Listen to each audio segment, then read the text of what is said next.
Allah menghadirkan segala sesuatunya dengan kehebatan masing-masing, dengan potensinya masing-masing. Tapi terkadang secara self-development-nya masih ada yang suka tidak pede. Betul nggak? Suka nggak percaya diri kalau harus pakai lebih cantik dari biasanya. Kalau harus agak sedikit menggunakan busana yang berwarna-warni dengan satu keserasian, juga kayaknya nggak pede karena kebiasaannya adalah menggunakan yang ya begitu gitu. Betul nggak Bu? Sering sekali Bunda mengambil pakaian tidak pernah melihat cocok apa enggak ya untuk ke satu tempat. Apa yang sudah dipakai kemarin mungkin sayang kalau dicuci, digantung dengan kerudung yang kadang-kadang tidak cocok harus dipakai. Terkadang panjang tangan oke, tapi blusnya pendek, atau bermuda yang dipakai bukan celana panjang, tapi sudah kepasang, kerudungnya lebar, tapi bagian kakinya kelihatan. Saya nggak mau ketemu. Atau apa aja yang ada dipakai sehingga pada saat pertemuan kita tidak lagi melihat siapa. Padahal orang pertama melihat itu dari sudut pandang mana ya? Apa yang dilihat? Yang digunakan Allah kasih apa kepada kita? Kira-kira kita ini nggak membuat diri kita bangga? Suami dan anak-anak di rumah juga bangga. Pasti di rumah punya kaca. Sahabat yang paling tidak pernah membohongi kita adalah kaca. Kalau orang-orang sebelah kita masih suka nggak enak hati. Dia bagus, lumayan. Boleh lah. Ya cukup lah, betul nggak?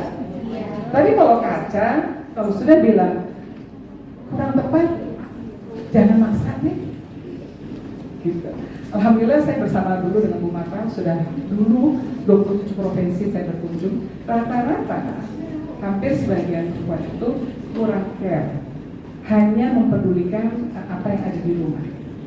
Ya maksudnya hanya untuk anak, untuk keluarga, untuk suami. Sehingga pada saat keluar kurang memperhatikan yang namanya etika busana atau estetikanya, keindahan yang harus kita tampilkan. Padahal kalau kita ingin menunjukkan sesuatu kepada makhluk Allah yang lain, tunjukkanlah estetika kita bahwa Allah menciptakan kita dengan sempurna. Betul nggak? Ketidaksempurnaan itu sebenarnya kita sendiri yang membuat. Karena Allah sudah menciptakan kita dengan sempurna, tetapi karena kita memakai sesuatu yang tidak pas secara estetika, maka kita menjadi kelihatan tidak sempurna. Gitu. Apa saja yang harus kita lakukan di good performance? Selain kulit nanti akan disampaikan oleh ownernya langsung, Ibu Indri, pemilik dari Rumah Cantik Sehat Muslimah yang sudah 16 tahun berkecimpung, padahal beliau orang dari fisika atau kimia ya? Kimia, teknik kimia UGM. Tapi larinya akhirnya karena peduli dengan perempuan untuk tampil cantik dan sehat, maka akhirnya beralih profesinya ya, untuk menjadi bahagian dari kecantikan para perempuan. Nah, satu hal yang harus diingat itu di good performance, kita keluar rumah pasti akan dipandang oleh sekian banyak pasang mata. Ya, bukan hanya orang rumah. Tapi pada saat keluar, niatkan bahwa apa yang kita tunjukkan ini adalah bahagian dari bawaan kita dari orang-orang yang ada di dalam rumah untuk menjadi kebanggaan saat kita bawa keluar. Jadi tetap ada indikasinya Allah yang menciptakan kita dengan kesempurnaannya. Jadi nomor satu apa Bu? Wajah harus dalam tatanan. Kita tidak bisa terbebas dari polusi udara. Jadi tetap harus pakai yang namanya moisturizer atau sunblock. Tetap, walaupun kita mungkin tidak memakai bedak, nggak biasa, nggak apa-apa. Terus kemudian kenapa di Arab itu keluar rumah semua pada pakai celak? Karena mata dengan celak itu juga menjadi bersinar dan membersihkan kotoran di mata dengan kita pakai celak. Kalau di Arab kita cuma pakai ini, saya cuma pakai ini terus gini aja. Gitu. Kalau udah biasa gampang, di mobil aja bisa gini, karena udah biasa ya. Nah karena mata tanpa celak coba itu perhatikan nanti kalau sudah saya bantu rias ya, apalagi yang perias ya mungkin tidak pernah melihat kan mata. Iya makanya mata yang tanpa eyeliner dengan mata dengan eyeliner beda kan? Kelihatan nggak kalau bangun tidur kalau yang tanpa eyeliner? Ya kan? Gitu. Tapi kalau pakai eyeliner kan jadi agak belok gitu matanya, agak kelihatan ya ada cahayanya gitu. Ya ada nur di dalam. Itu yang paling penting, eyeliner sama lip gloss aja. Jadi kesannya nggak kayak orang baru tidur lah kalau keluar rumah. Kemudian yang kedua, busana yang kita pakai, kita harus tahu kita akan kemana, akan ketemu siapa, tempatnya di mana. Jangan sampai kita menghancurkan nilai diri kita sendiri. Ya, derajat, martabat segala macam itu sebenarnya urusan kita pribadi.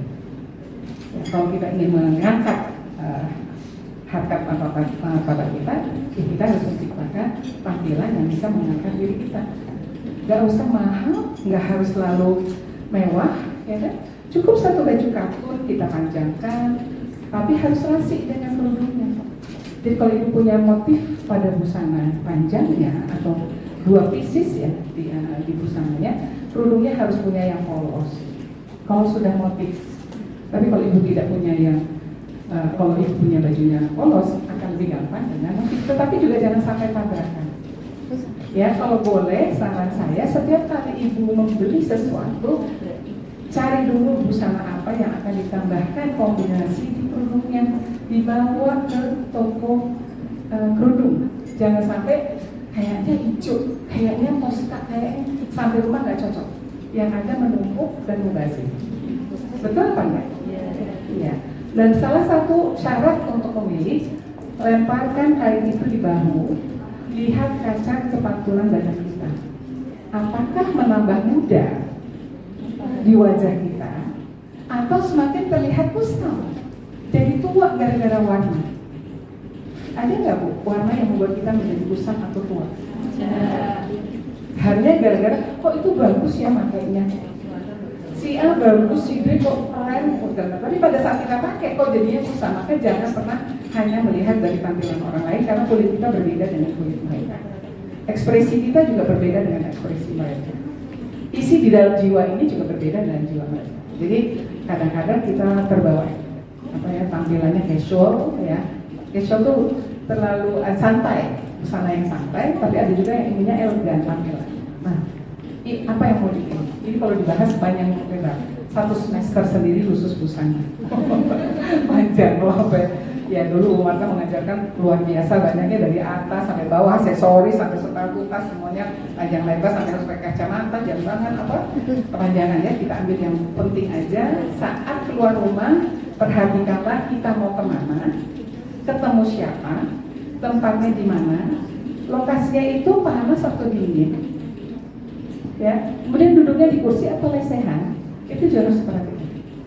Maka kita perlu tahu siapa yang mengundang dan acaranya di mana dan seperti apa, supaya kita tidak salah kostum. Satu, biasanya membuat kita nggak pede. Ternyata semua tampilnya bajunya elegan semua. Wah, pakainya kayak gini gimana gitu. Akhirnya mojo kayak perangkat. Iya, ini pernah kejadian. Ini sedikit ulasan, saya pernah diajak oleh Bu Marta untuk promosi di salah satu negara Eropa, yaitu di Brussel. Nah, saya udah dipesan oleh Bu Marta, jangan lupa bawa baju daerah. Saya ambil yang paling gampang, baju biru sama baju Aceh. Karena kan kepala panjangnya, alhamdulillah malah akhirnya membuat saya menjadi salah satu center point untuk tamu-tamu asing. Karena bajunya sesuatu yang berbeda. Nah, kan saya males, ribet, segala macam. Padahal kalau baju Aceh kan cukup cepol ya, dulu belum kerudungnya, cepol gitu aja, kasih aksesoris kecil satu di sini. Nah, dia pakai baju gamis, baju set dress ya, long dress lah, dulu namanya long dress bukan gamis, long dress, hitam dan paling aman. Ternyata seluruh waitress hari itu di kedutaan memakai baju hitam. Akhirnya dia mau coba. Sorry ya Pak, gue ke kamar dulu deh, gak nyaman tuh, gue dikasih baki, tadi suruh nganterin minuman. Jadi dia suruh bawa baki minuman untuk beredar di semua tamu. Ya gue masuk kamar aja gitu. Oh ya udah gitu. Iya, gue gak apa-apa sih mau kemarin gitu. Maksudnya kenapa nggak mau bawa baju yang paling gampang, nggak usah pakai jari yang susah jalan, kan bisa pakai yang celana panjang. Kalau baju bodoh kan cuma kain diikat aja pakai karet terus dibekali, ya kan gampang banget. Terus rambut juga cuma dikasih bandu pik-pik yang warna emas gitu. Pokoknya simpel lah. Tapi dia nggak mau ribet, akhirnya pakai baju yang membuat dia kayak nggak bisa berkenalan dengan banyak tamu-tamu asing yang ada di kedutaan kita ada Indonesia di Brussels itu salah satunya. Jadi salah kostum kita harus tahu kalau ibu nanti ke daerah atau mendampingi suami ke luar negeri jangan pernah lupa membawa baju daerah. Itulah kebanggaan kita. Ya, Jelali. Jadi paling tidak ambil kebaya yang modifikasi, kain yang sudah terjahit, sehingga kita juga nggak direpetin oleh busana tadi, tapi paling tidak kita sudah membawa nama baik bangsa melalui busana yang kita tampilkan. Ya, seperti itu kalau untuk di busana. Jadi ingat kembali siapa yang mengundang kita, tempatnya di mana, acaranya seperti apa, dan waktunya kapan, sehingga busana kita pakai sesuai. Ya, untuk warna berkerudung usahakan tidak terlalu beda. Ya, kalau boleh sarannya satu gradasi. Tapi kita masuk di good attitude sama di good communication. Sedikit berlatih ibu kalau kita sudah elegan. Ini kan kita lagi tampilnya elegan. Usahakan saat kita berdiri pun kita juga elegan. Jangan sampai bajunya elegan, tapi ibu berdirinya gini. Menjadi elegan atau tidak? Terus ibu jalannya juga gini.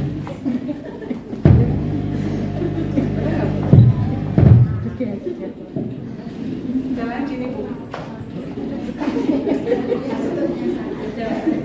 Perutnya sakit. Lututnya sama bu. Saya juga di usia usianya juga sudah biasanya lututnya sudah mulai pada sakit. Ya, usia 60-an ya bu ya. Ya alhamdulillah pagi naik tangga juga sudah harus mulai pelan-pelan. Kalau enggak kasihan lututnya. Tetapi posisi kaki kita kalau sudah terbiasa, maka akan membuat diri kita tuh selalu tampilnya memang inginnya elegan. Rasanya ada sesuatu yang hilang aja. Kalau tubuh itu langsung lumrah gitu ya. Sama-sama aja praktek ya, supaya langsung secara attitude, komunikasi secara body language, ekspresi itu sesuatu yang memang memberikan langsung orang tahu siapa kita dan bagaimana kita. Yuk berdiri supaya sama-sama bisa praktek. Oke, mulai di kaki. Kakinya sekarang sejajar. Ya kan? Kaki sejajar dulu kiri dan kanan. Setelah itu bagian kaki kiri mundurkan sedikit ke belakang, tetapi menuju ke angka jarum jam 10. Kaki depan tetap jarum jam 12. Bisa kebayang? Jarum jam 10 bukan jam 11 ya. Kalau silakan jejer ya. Jangan dengan kamera serong. Bukan 9, nanti malah serong banget. Majukan sedikit ya. Sudah? Tunggu. Tumpuan tubuh ada di kaki belakang. Kaki depan agak ibu ringankan. Jadi tubuh didorong ke belakang. Di kaki yang kiri. Tumpuan tubuh ada di kaki kiri belakang. Beda nggak sekarang? Kaki depan nggak menjadi capek. Tidak seluruh kaki capek, hanya di satu kaki. Sekarang buka kaki yang depan bu, yang jarum 12 dan jam 2. Ya, kaki kirinya maju ke depan, sama kayak tadi jam 12. Jadi kalau kirinya di angka 10, sekarang kanannya di angka 2. Sekarang tumpuan tubuh ada di kaki belakang yang kanan. Bedahin tumpuan tubuh. Kalau ibu angkat, nggak masalah, karena tubuh akan berada di satu jalur kaki kekuatannya. Rasa berbeda? Ya, sekarang pindahkan lagi ke kaki kiri yang diangkat.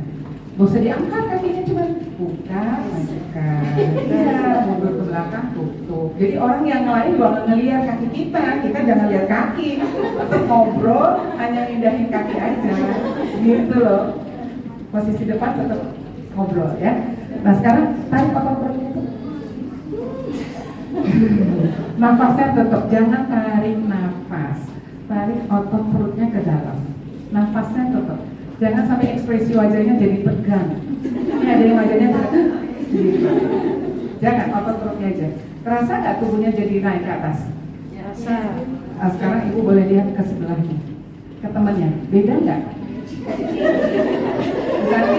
Tadi berlihat sama Mbak Nur.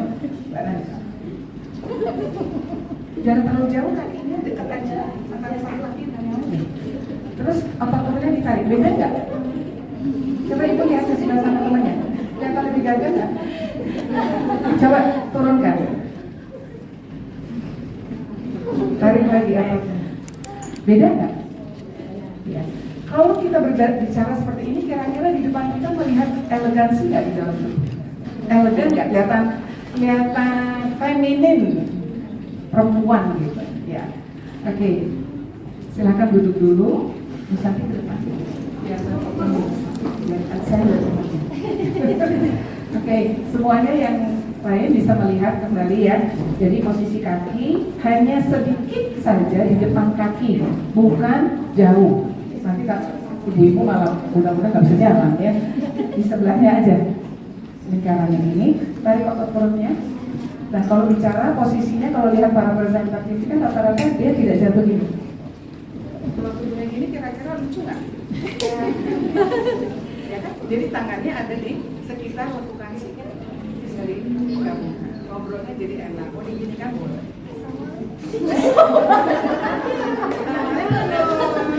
Ya, boleh begini. Yang penting bukan mau begini. Jadi nggak usah terlalu dibuat-buat, semuanya natural. Yang penting tangan itu jangan jatuh begini. Ya kan nggak bagus gitu. Kayak orang-orangan sawah ya. Jadi diletakkan, salah satu boleh di atas, satu boleh di bawah, satu boleh diangkat, boleh gantian aja. Tapi kalau dua-duanya mau ngobrol akan lebih enak seperti itu. Pegel ini tinggal dibuka aja, majuin satu. Tinggal terus mau ngobrol, mundur ke belakang, mundur aja, posisi ini udah otomatis mendekat sendiri. Mau jauh kakinya jalan, posisinya tinggal kembalikan. Pokoknya udah dari mana harus didengar. Iya, harus dalam posisi sadar.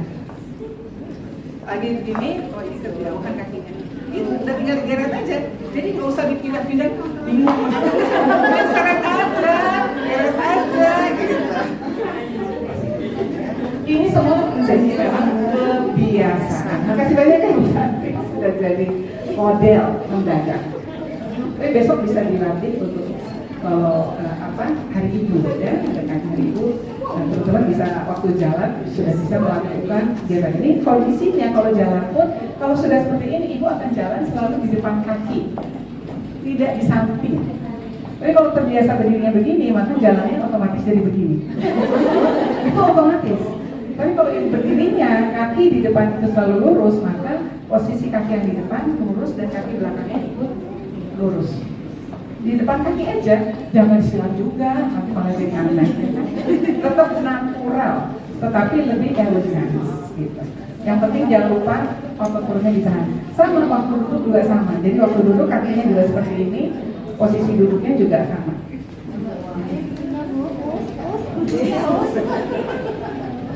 Jangan sampai terbuka ya kakinya ya.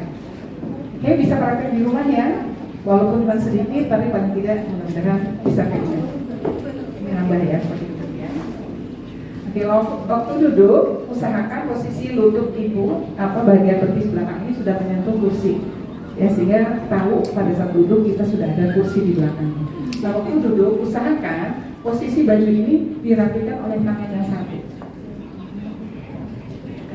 Yang satunya ada di depan. Kebiasaan untuk merapikan terus kakinya udah langsung begini. Ini ada di depan seperti kayak kalau mau ya begini, berbanding ini, apa yang nyaman, ya tapi jangan begini. Paling kesini.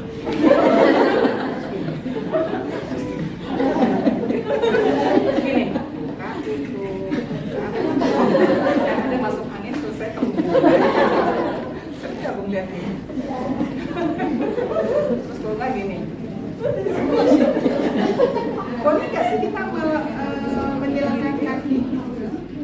Boleh kalau yang di depan kita semuanya lebih muda. Ya, tetapi kalau usianya ada di atas kita, jangan sampai tuh saya begini. Kesannya arogan, ya. Merasa diri sombong, merasa diri paling oke di depan para yang ada. Jadi usahakan, memang saat kita melakukan ini kita nggak sadar, nyaman-nyaman aja. Tapi orang yang melihat, ya kurang tepat aja kita memposisikan diri. Jadi kalaupun mau letakkan di atas kakinya saja. Kecuali kita di belakang meja nggak ada yang dilihat.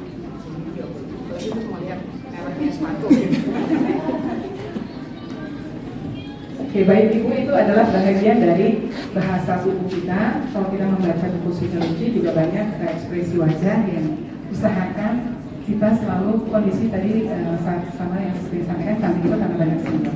Lalu saya mengajar di Pramugari itu juga di Garuda, itu 10 kali pertemuan yang harus mereka dapatkan untuk sinyal. Gitu. Jadi sampai akhirnya garis wajah ini naik ke atas. Saya mesti tahun 80 gitu. Sekarang sudah berbeda, nggak tahu yang mengajar berbeda sebetulnya. Tapi kalau dulu setiap kali kita masuk di satu area yang lain itu harus sudah senyum dan harus menyapa dan itu harus ada tanda tangan. Berapa orang yang disapa? Minimal itu 10 orang. Sehingga sehari-hari itu udah otomatis selamat pagi ya, selamat pagi mbak, selamat pagi. Itu dari senyum kita sudah terlatih. Ya, sehingga ekspresi wajah itu membuat bersih di hati ini, bersih di pikiran ini, dan seluruh tubuh otomatis ikut berkata seolah-olah kita bahagia. Ya kan, bahagia itu adanya dari ekspresi kita. Oke, itu sedikit, dan untuk komunikasi sepertinya waktunya nggak cukup ya. Tapi paling tidak saya ingin menyampaikan kepada ibu-ibu di organisasi, di masyarakat, apalagi di rumah tangga, nomor 1 yang kita harus gunakan adalah bagaimana membangun respect dalam komunikasi. Kalau tidak ada respect, apapun yang kita sampaikan terkadang tidak sampai. Akhirnya jadi miskomunikasi. Seperti tadi Bu Ustazah sudah membangun dulu dengan cerita-cerita bagaimana membangun akhlak dan bagaimana membuat suami bahagia dengan melihat memandang istri, maka itu sudah membuat sebuah respect untuk orang mendengar. Bahwa Poppy tadi juga membuat respect dengan ayo yel, cantik hati, cantik wajah, cantik hati, cantik dompet, misalnya gitu. Itu kan juga sudah membangun. Munculnya respect, akhirnya muncul empati. Kalau anak diajak ngobrol juga dengan respect, pasti dia mau mendengarkan. Tapi kalau disuruh-suruh tanpa ada gerakan, itu yang ada semakin dia bertahan, semakin dia nggak peduli dengan apa yang kita sampaikan.